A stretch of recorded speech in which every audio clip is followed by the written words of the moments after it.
Olá pessoal, tudo bem com vocês? Espero que sim. Não se esqueçam de se inscrever no canal, deixar o gostei, e comente quais livros vocês querem aqui no canal. Boa leitura! Uma visão crítica, desfazendo mitos e lendas. Matias Sumário. Prefácio, por Gert Schubrin. Apresentação. Introdução. 1. Matemáticas na Mesopotâmia e no Antigo Egito. Escrita e números. O sistema sexagesimal posicional. A álgebra babilônica e novas traduções. Números e operações no Antigo Egito. Um anacronismo recorrente. O conceito de número é concreto ou abstrato? Problemas matemáticos não são fáceis nem difíceis em si mesmos. 2. Lendas sobre o início da matemática na Grécia. Os pitagóricos lidavam com números? Matemática e filosofia pitagórica. Não há um teorema de Pitágoras, e sim triplas pitagóricas. A noção de razão na matemática grega antes de Euclides. O método da antifairese. Hipótese sobre a descoberta da incomensurabilidade. Os eleatas e os paradoxos de Zenão. Cálculos e demonstrações, números e grandezas. Formas geométricas e espaço abstrato. 3. Problemas, teoremas e demonstrações na geometria grega. Problemas clássicos antes de Euclides. Por que a régua e o compasso? Organização dos livros que compõem os elementos. O encadeamento das proposições e o método dedutivo.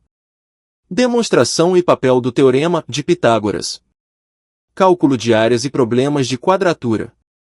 A suposta álgebra geométrica dos gregos. O tratamento dos números. Teoria das proporções de Eudoxo. Arquimedes, outros métodos. A Neusis e a espiral de Arquimedes. Processos infinitos e área do círculo. Panorama da transição do século III AEC para o século II AEC. 4. Revisitando a separação entre teoria e prática, Antiguidade e Idade Média. Matemática e mecânica na Antiguidade Tardia. A aritmética de Diofanto. Bhaskara e os problemas de segundo grau. Singularidade árabe. A álgebra de Al-Khwarizmi. Omar Khayyam e os problemas de terceiro grau. Difusão da álgebra no Ocidente e uso do simbolismo. A grande arte. Quem inventou a fórmula para resolver equações? 5. A revolução científica e a nova geometria do século XVII. Universidades entre os séculos XI e XV. A síntese do século XVI. Problemas geométricos no final do século XVI. Galileu e a nova ciência. Descartes e a revolução matemática do século XVII. As coordenadas cartesianas. A transformação da geometria e o trabalho de Fermat. Cálculo de tangentes. 6. Um rigor ou vários. A análise matemática nos séculos XVII e XVIII. Cálculo de áreas e a arte da invenção. Os novos problemas tratados por Leibniz. Discussões sobre a legitimidade dos métodos infinitesimais. Recepção de Leibniz e Newton. Ideias que podem ser associadas à noção de função. Das séries infinitas ao estudo das funções por Euler. Revolução Francesa e a algebrização da análise. Fourier e a propagação do calor. A análise matemática e o papel da física. 7. O século XIX inventa a matemática pura. O contexto francês e a nova arquitetura da análise por Cauchy. Declínio da França e ascensão da Alemanha. Surdos, negativos e imaginários na resolução de equações. Números reais e curvas nos séculos XVII e XVIII.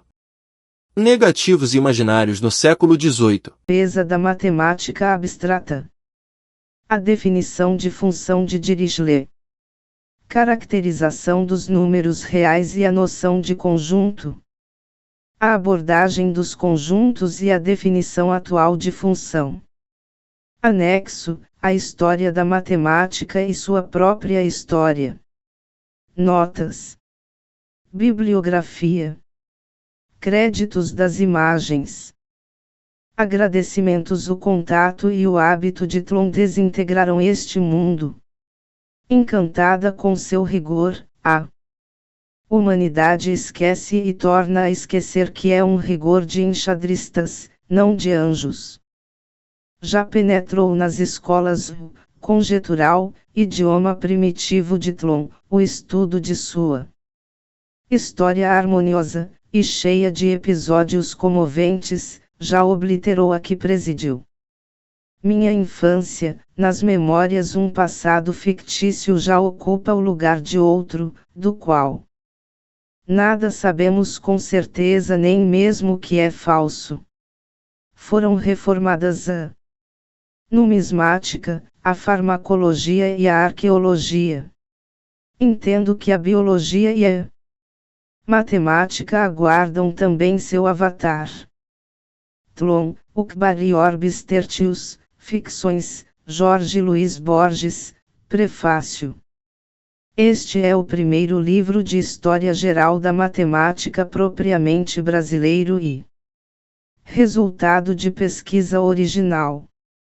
Até o momento, as publicações em uso no Brasil sobre o tema têm sido traduções de obras lançadas nos Estados Unidos, em geral reedições de títulos de décadas atrás que seguem padrões atualmente considerados ultrapassados pela historiografia.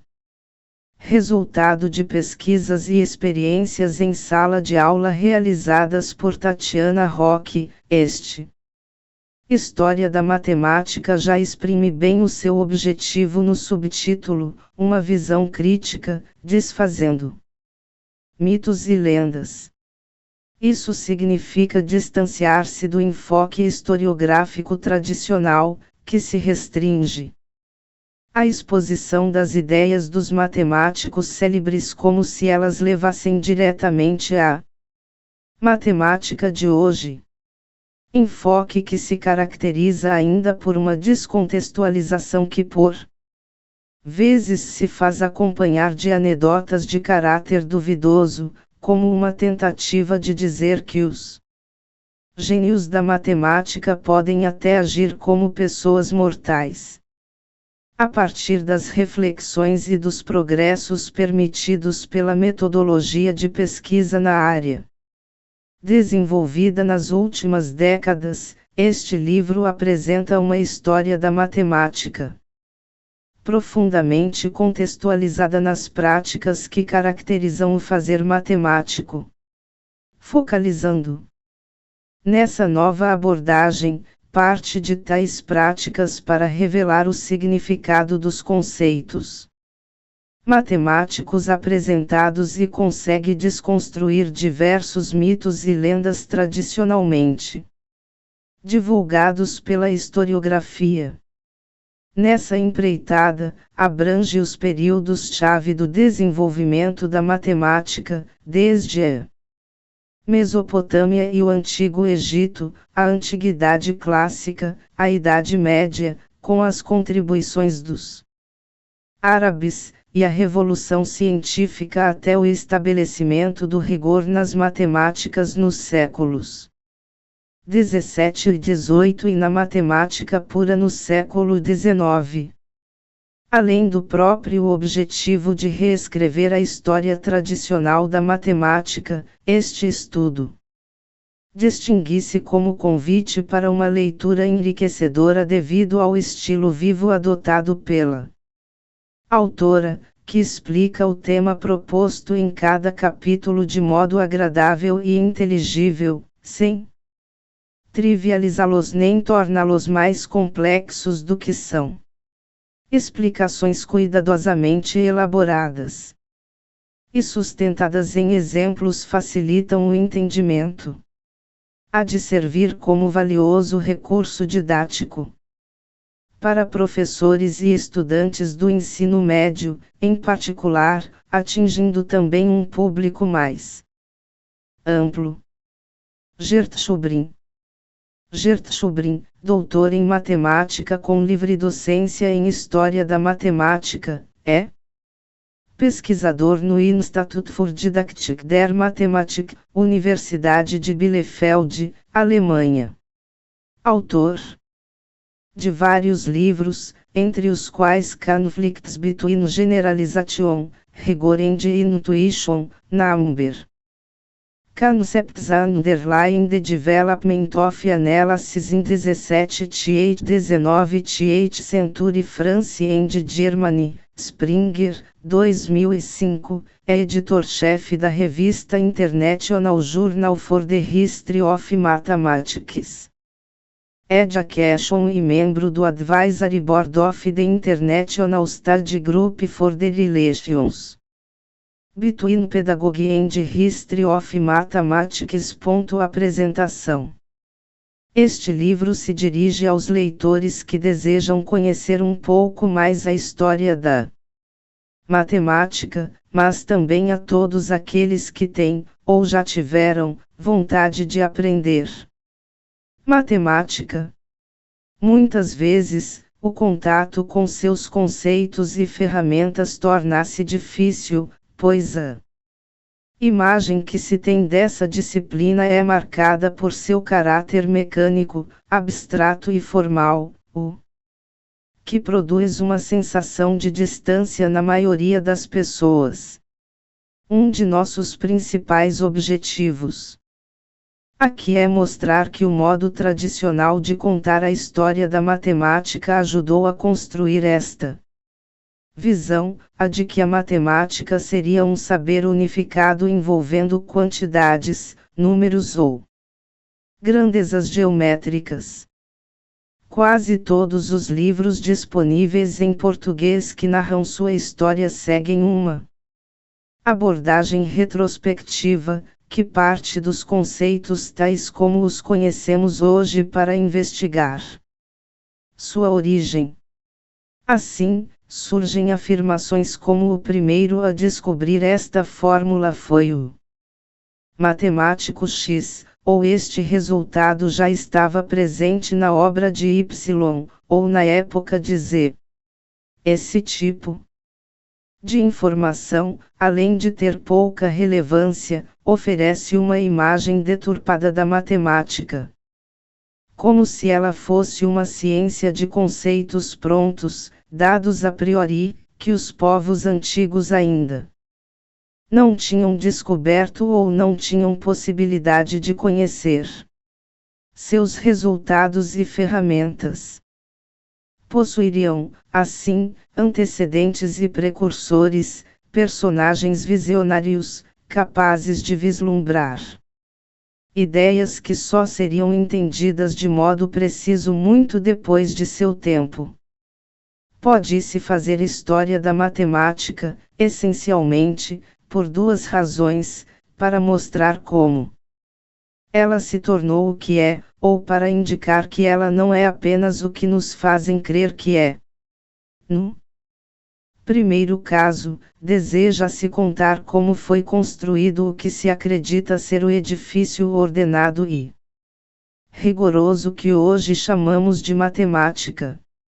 No segundo, ao contrário, pretende-se exibir um conjunto de práticas, muitas vezes desordenadas, que, apesar de distintas das atuais, também podem ser ditas matemáticas.